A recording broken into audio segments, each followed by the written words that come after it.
All right, welcome to the introduction episode of the Rhode Island Gun Rights Podcast. I'm Mike, and in this episode, I'm going to go over a bit about what the Rhode Island Gun Rights Project is about to make sure everybody's on the same page and understands what we're trying to do here, what to expect from the podcast moving forward, and some next steps and what we have coming up. But before I get started, there's an important announcement. If you're listening to this before February 8th, and you missed the meeting that was at the Manville Sportsman's Club on, I believe it was January 28th. There's another meeting this Saturday, February 8th at 2 p.m. at the Tiverton Rod and Gun Club. So if you can make that, there's going to be some important stuff discussed there, stuff we're going to hit on future episodes of this podcast, as well as some articles and things that we've got going on there. So it's important, February 8th, 2 p.m. at the Tiverton Rod and Gun Club, especially for those of you in the East Bay area. It's a convenient spot for you to get to, so make sure you do that. With that being said, let's get into this. I think it's probably important to start with a little bit about who I am, right? I kind of came out of nowhere with this project, and some people I know, some people I don't, so I'll give a little bit of background, which will help inform, the way we're moving with this project and the experience I have and how I can help. So I was born and raised in Rhode Island, lifelong firearms enthusiast, also a tech nerd, which is partly why I'm going this route with this project. After high school, I spent 11 years in the Army, in the infantry. I was stationed, deployed across the world: Fort Campbell, Kentucky, Fort Wainwright, Alaska, Fort Benning, Georgia, Korea, Thailand, Egypt, all over the place. So while I was in the Army, I served in line units. I was in an infantry reconnaissance scout, and a sniper and a scout platoon, various formal instructor positions, as well as informal instruction. I finished up as operations and planning NCO at the Infantry Training Center, helped manage resources, instructor evaluation, curriculum development, that type of stuff there. And then I got out. After I got out, I moved to the DC area. I worked as a consultant, mostly doing physical security consultant for the government agencies, and moved into the maritime industry. Did some port security assessments and threat vulnerability assessments, that type of thing. Trained some anti-terrorism training for facility security staff and all that kind of stuff.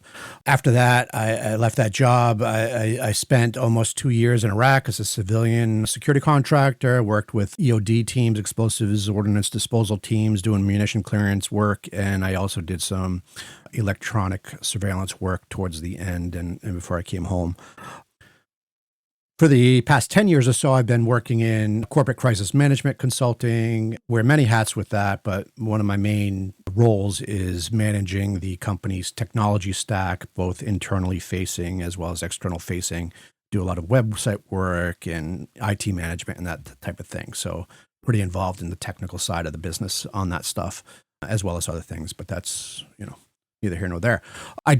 So I became politically active after returning from Iraq, initially focused on gun rights, mainly in the early 2000s. A lot of the people that I talked to back then aren't even here anymore. They've moved on. They moved different states and whatnot, at least in my, since I've been asking around. But I did later expand that into, I wasn't super involved in that. I just showed up to meetings and some rallies and things like that. But I did later expand into broader activism. I got early in the Tea Party movement. I was at some of the early gatherings at the State House.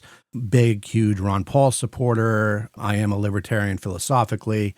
I am a gun rights absolutist, and I did eventually work at the state and national level on political campaigns, mostly behind the scenes in the management and data analysis and all that type of stuff. So technical side, websites and all this type of thing. That's kind of where my skill set lies best, in organization, planning, and building infrastructure and technology stacks and that type of thing. So I mentioned all of this: my military background, consulting, political activism, tech, to segue into explaining how this experience supports the Rhode Island Gun Rights Project. So what is Rhode Island gun rights and where the idea came from? So the idea came from after Governor McKee's State of the State address this past month, and the mentioning of the proposed gun ban and putting it into his budget that he submitted. So it got me really angry and motivated to start finding out more information and maybe get back involved, because I think it's a huge problem. So first thing I did, I get online, start looking for information for the different organizations in the state. And and if I'm being honest, what I found was kind of a bit disappointing, if not, more so confusing. A lot of the information was scattered. There were various Facebook groups. Some of the websites were either outdated or broken, just fragmented sources. It was really difficult to navigate the footprint of the Rhode Island gun rights community. And I don't think it's a fault. I'm not pointing fingers and placing blame. I think it's a fault of people are busy, and it's hard to run an organization, and tech side of things don't always come easy to people, and it's a difficult task. So something to also keep in mind here before I segue into this is the opposition. When you look at the opposition, they are highly organized. They have a very clean and streamlined public-facing presence. And, looking at that and then asking myself, where can I help? How can I help? Just showing up at a rally or a meeting, or I don't want to start another gun rights organization. There's plenty of those in the state. So I asked myself, where can I help? And the answer for me, was to create Rhode Island Gun Rights, which is essentially the concept is it's a central hub for gun rights information in Rhode Island, with a mission to support the advocates and the organizations without replacing them, right? It's to amplify their message, help take some of the weight off their shoulders of trying to, create all this content and try to get their message out, and to provide them with effective tools so they can focus on the critical groundwork. That's really where the rubber meets the road. So they can spend their time at the State House interfacing with, the politicians and the state representatives, senators, government officials, getting people brought into the movement, all that type of stuff, that really the hard work and the day-to-day work, and not have to focus on all that other ancillary stuff that can be distracting from the actual mission. So essentially what the concept of Rhode Island gun rights is to be a force multiplier. So any of my military friends out there or historians understand what a force multiplier is. It's something to increase the effective of other units or people or organizations. And I think it's important here to say what Rhode Island Gun Rights is not. We're not another advocacy group or organization. We're not here to lobby, to testify. We're not spokesmen for the movement. We're here to support those that are. So not to say that those of us involved in this project won't be involved in those. The actual focus of Rhode Island gun rights as it is to support, not to be another, face of the movement, if you will. So that kind of takes us into the next subject, kind of an overview of the website and the resources that we're trying to push out and implement here. We do have a roadmap for the site. If it's at the bottom of the page, if you go to rhodeislandgunrights.com/roadmap, you'll see kind of the roadmap that we're following and how we're rolling out some of these tools, but I'm going to do a quick rundown of what they are. So what's already released? We've already got the website up and running. The focus of the website is to be modern, a simple design, easy navigation, easy display of information, and a place where people can go to quickly get the information that they're looking for. Much of this information will point to other organizations, but it's kind of a rally point, if you will, for people that are interested in getting involved or looking for information. So we do have the news and information section, which is essentially a blog. We'll be posting articles variously categorized in various ways. That's already up and running. We've got several blogs up there already. We did establish our social media presence on X. On X, we use the name at Rhody Gun Rights. Most other places we're able to use at RI Gun Rights. So you can find us there on the social media. So that stuff is pretty much fully up and running. So we're all set there. Now, we do have some stuff that are functioning and available that are under continuous improvement, quote unquote beta stage, if you will, of the website for you software folks out there. And that is the kind of one of the highlights of this project is the community. It's a social community. So it's a platform outside of Facebook and chat apps and all that other stuff, which, again, that's still out there. Unfortunately, a lot of that, especially on the social media side of it, for our issue that we're passionate about, is suppressed, right? And I don't think I'm preaching to the choir when I say this, and everybody's aware.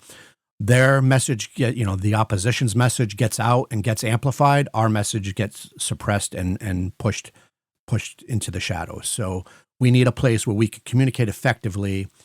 And if you want to think about it, it's essentially a modernized discussion forum that's self-hosted and administered by the project. We essentially, quote unquote, own it. There's no outside influence. It's all on our server. Your data stays on our server. Your all that information is there. And when I say modernized forum, it's not like the old school kind of forums that most of us that are a little bit older remember. It's very similar to a Facebook or a situation like that, or a system like that, where you have different groups where you can chat on specific topics. There's a general feed for the entire community. You can make a post. People can then reply to that specific post. So the conversations stay consolidated, and it's not just like, for example, there's a Signal group. There's a stream of consciousness that goes on in the Signal group, but it's very hard to follow different conversations that start and different ideas that pop up. Those apps do have their utility, but I think group discussion and organization is certainly not one of them. But Next thing was the notification system. So initially, right now, we have essentially it's a newsletter, and this is extremely important, right? So this is really one of the foundational aspects of this effort, is a way to push out timely alerts for mobilization efforts and calls to action to get people moving, get people important information as quickly as possible, and push that information to them, as opposed to being reactive, like, a more proactive approach as opposed to a reactive approach where people have to find the information. Now, again, I understand that there are various groups that have their different newsletters and those types of things. There is overlap there. We're trying to consolidate those messages as well, so we can push it out to hopefully a larger group of people. I'll get into how that notification system is going to evolve here in a few minutes, but initially established, like I said, this is in beta, is your ability to subscribe to the notifications, and it will be email based at this point. Of course, there's this podcast that I'm recording right now. This I'm considering is in a beta stage. I'm getting into the swing of this, so bear with me while I navigate this for now, but this will improve over time as well, and hopefully we can get more people listening. All right, so what's in development? Well, it's not public yet. We're actively working on it behind the scenes, is an organization and business directory. This is an effort to try to consolidate some of the fragmentation so people can see exactly what the organizations are throughout the state in a very sophisticated but clean and presented in a very organized way. So the organization business directory is going to have a couple of aspects to it, two aspects. One is a listing of all Rhode Island gun rights organizations that we can find and people submit, and the ability to go down and get their information, links to their websites, links to their social media, people, how to contact them, all that good stuff. So that's going to be one side of it, if you will. The other side of it is a clubs, business, ranges directory, any group other than a nonprofit or a PAC or anything like that supports our cause, right? We want to support the businesses and the groups and the clubs that support our cause as well. And I think it's important to have that easily accessible and an easy way to find those different groups. Now, I guess you could kind of consider this like a Yelp for the gun rights community in Rhode Island. I guess that's the best way to describe this. And you will see it's pretty sharp. And once we roll that out, we'll be letting everybody know about it, hopefully in the next week or so. Along with that, we're looking at an events calendar, right? And this events calendar is going to be, again, a consolidated roll-up of everything that we can find or people submit to us going on across the state that's related to the movement. whether it's a fundraiser, a rally, an opportunity to testify, a meeting like we're having in Tiverton in this weekend, all that type of stuff. Not only is it just the events going on, but those events connected to the individual groups that I'm in the directory that I mentioned earlier. It will all be connected together. So if you click on a group and they have an event upcoming in the directory, you're going to see that event in their listing. If you click on the events direct calendar and you see an upcoming event, you can be able to click on that event and see the group that's hosting it. So, and a map of where it's being located and all that good stuff. So that's in development right now. That's our next priority, literally working on it as we speak. And that will be rolling out. So you should see that here coming up, like I said, within a week or two, depending on how, many technical hurdles we have to jump through. All right, the next item on my list here is the planned features for the site. So these are features that we have on our roadmap that are planned, just haven't started working on them yet. I'm going to go run through these real quick. We'll expand on this in future podcast episodes, but just to give people do some horizon scanning here and see what we got coming up in the future. We're going to have a sophisticated legislation tracker that that tracks proposed laws.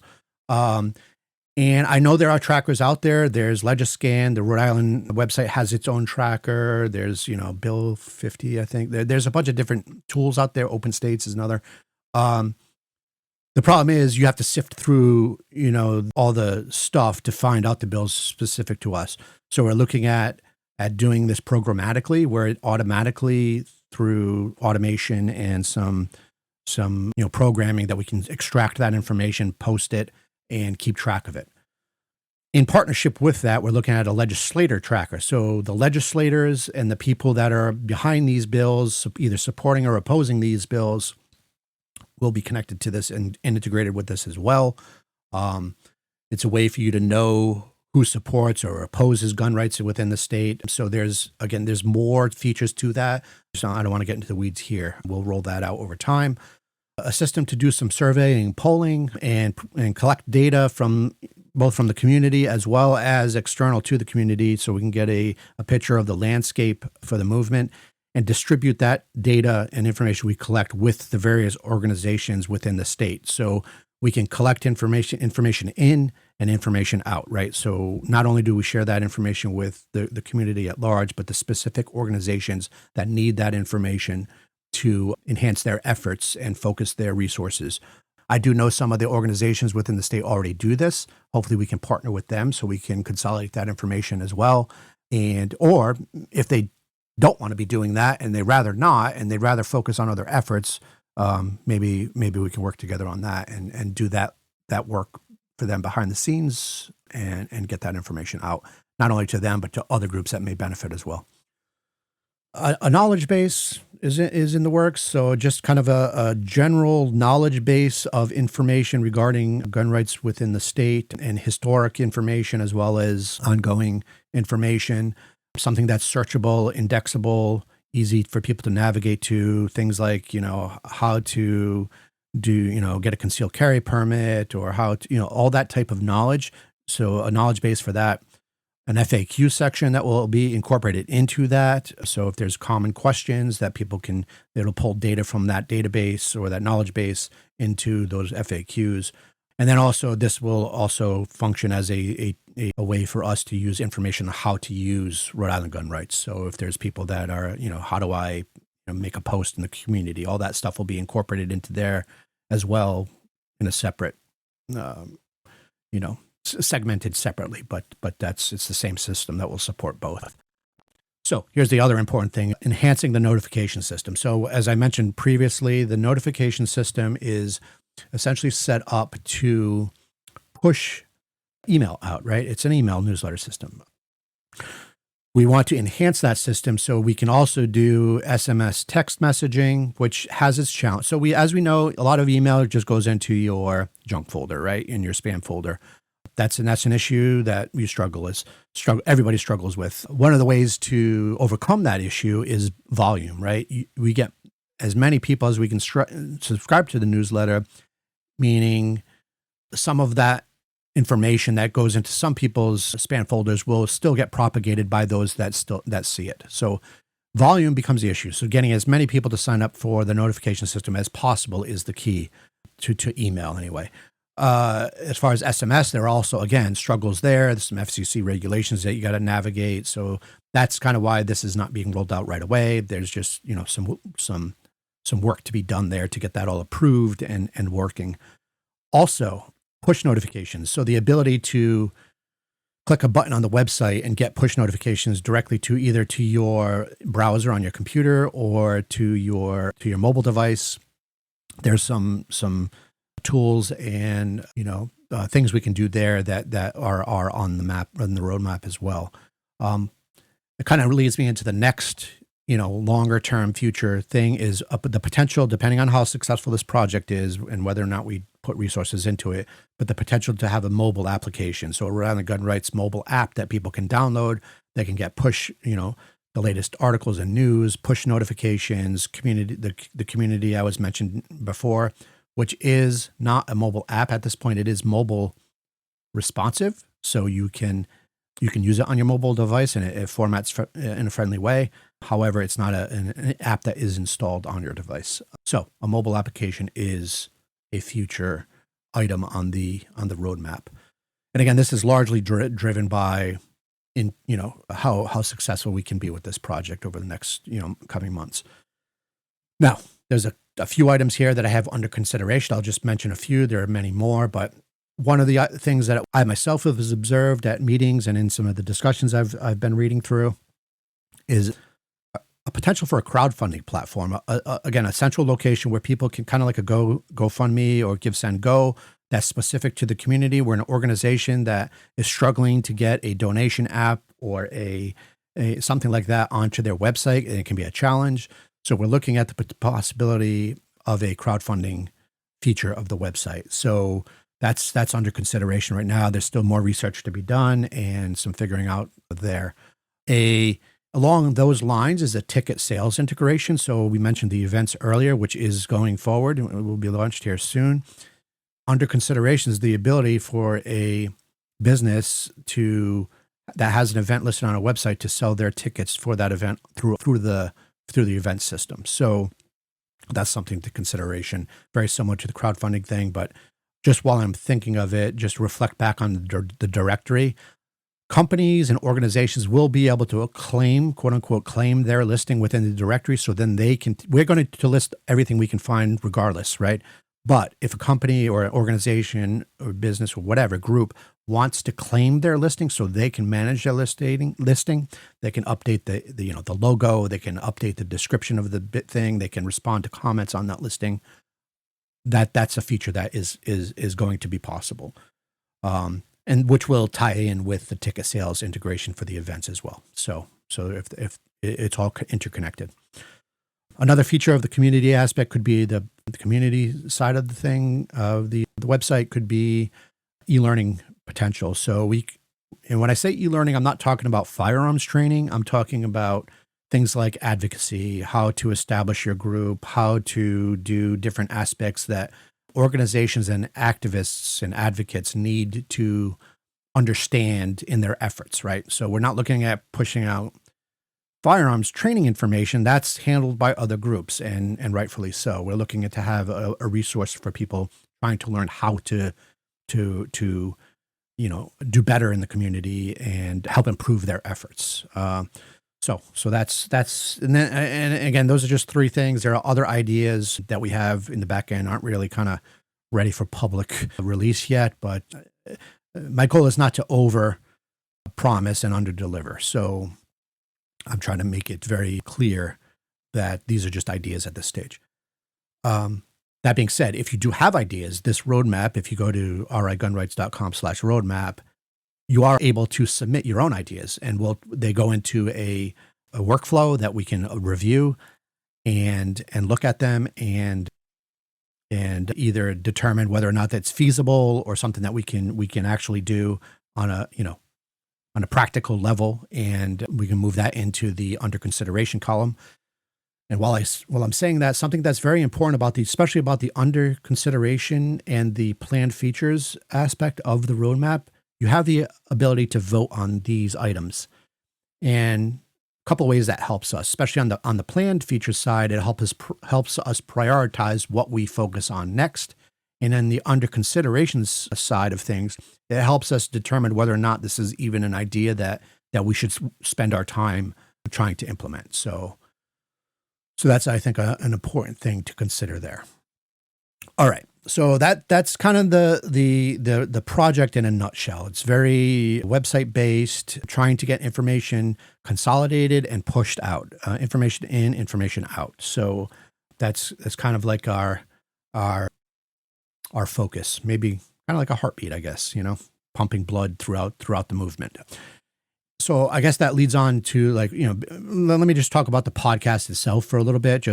I'll just hit on this. I mean, kind of self-explanatory, but the podcast is an important aspect to this. We're trying to use all the things to get information out, right? So we'll look at the website, we'll publish to social media, we'll go through email, we're going to try SMS, we're going to try push notifications, we're going to try to do all the things to get the information out. Podcast is a huge, a medium that we should not, overlook or ignore.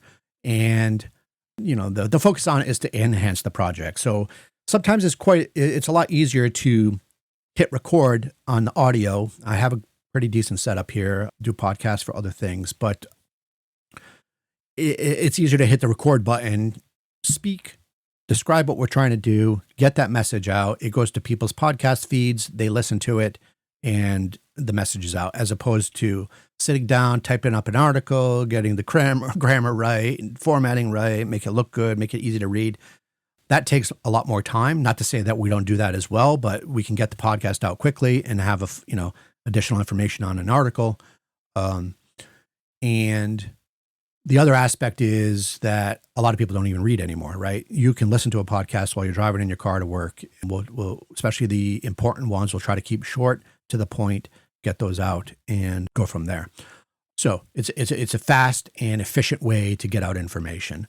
Now, obviously alerts is an aspect of that, but we also want to do some more in-depth commentary or in-depth information and provide reliable updates, some analysis on what's going on what analysis of the landscape, what tools are available for people to use, for people who care about the Second Amendment, Rhode Island, also highlight leaders in the community, talk to the different players, the leaders of these organizations that we're trying to support, the legislators, the business owners, the activists on the ground, the people who have ideas, all those movers and shit, people are doing the like I said, the groundwork and have their finger on the pulse of the community.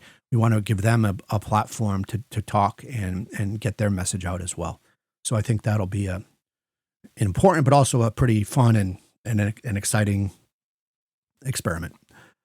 So what you can expect from the podcast is going to be legislative updates, legal issues that are in Rhode Island, also the broader national issues that impact us here as gun owners and gun rights advocates within the state.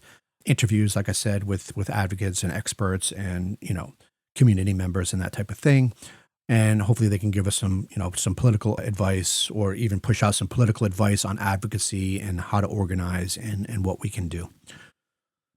So why does this all matter, right? Like, why does this big thing matter? And it can sum it up pretty succinctly here, I hope. Gun rights in Rhode Island are always under attack. It's a never-ending battle. The opposition will never give up. They will keep pushing. And if we don't keep fighting back, they are going to win. They're already gaining ground. It's time to start pushing back and taking back some of that ground that we've lost. And a key component of that is staying informed. It's not optional. If we want to protect our rights, we've got to stay informed and get involved. I mean, that's the only way this is going to work. And hopefully we can provide a tool that can help us with that. And that's really the goal of this project. So how do you get involved, right? Like that's, I guess the next question is, how do you get involved? Of course, if you're listening to this, subscribe to the podcast, right? We're going to try to blast this out on all the popular platforms so it gets syndicated and distributed. So that's a simple one right now. You have it on your app, just make sure you subscribe. Visit the website. So rigunrights.com, visit the website. And while you're there, subscribe to get notifications. It's is super, super important. If you subscribe to get notifications, we can communicate with you without interference from Facebook or X or any of those other platforms that we know for a fact suppress our message. Less so on Twitter or X, I should say, nowadays, but it's still very hard to build a following on X, right? Like, it's still hard. So yes, subscribe to notifications on the website. If I can't stress that enough, join the community. While you're there, just join the community and start posting in the discussions, right? Start either starting discussions, replying to discussions. Let's get that going, right? The more interaction we get there, the more improvements we can make. We can kind of see where things need to be improved. So that's important. Of course, you can follow us on social media. We're there, even though that's not the focus. We're there. So on X, we're at Rody Gun Rights, and pretty much everywhere else at RI Gun Rights is where you can find us. Whether it's Facebook, Instagram, Threads, all those other places. I think we are on a Blue Sky account. So. And then lastly, share with others, right? So share with your friends, let your friends know about this, share this podcast, share this, website, share the social media, just share, and get people aware of what's going on. Now, anything else? If you have ideas or you want to contact us for feedback, please give us feedback. Please do. You can email us at podcast@rigunrights.com. That's podcast@rigunrights.com. It is a Proton-based email system. So if you have something sensitive to say and you have a Proton account, your messaging back and forth to us will be encrypted, something that I'm a big advocate for. And if you have any suggestions, for the site or for topics, just let us know and reach out. We'd be happy to hear from you and start that dialogue. So with all that said, hopefully that wasn't too much. I know I'm a fast speaker. It's something I'm working on. I try to slow down you can click slow down on your podcast app to slow my talking down, but hopefully you enjoyed what I talked about here, and hopefully it's informative, and hopefully you get involved and get on our notification list so we can start communicating. And with that, I just want to say, thanks for listening. Episode 1 is coming soon, so we have already got that scheduled. I don't know when we're going to record, but maybe after the meeting. I don't know if we have time to do it before the meeting, but it will be in regards to what's being discussed at that meeting. And it's an initiative that we are involved in and helping with, and we'll be announcing that here very shortly. So that's all I got. Stay informed and get active.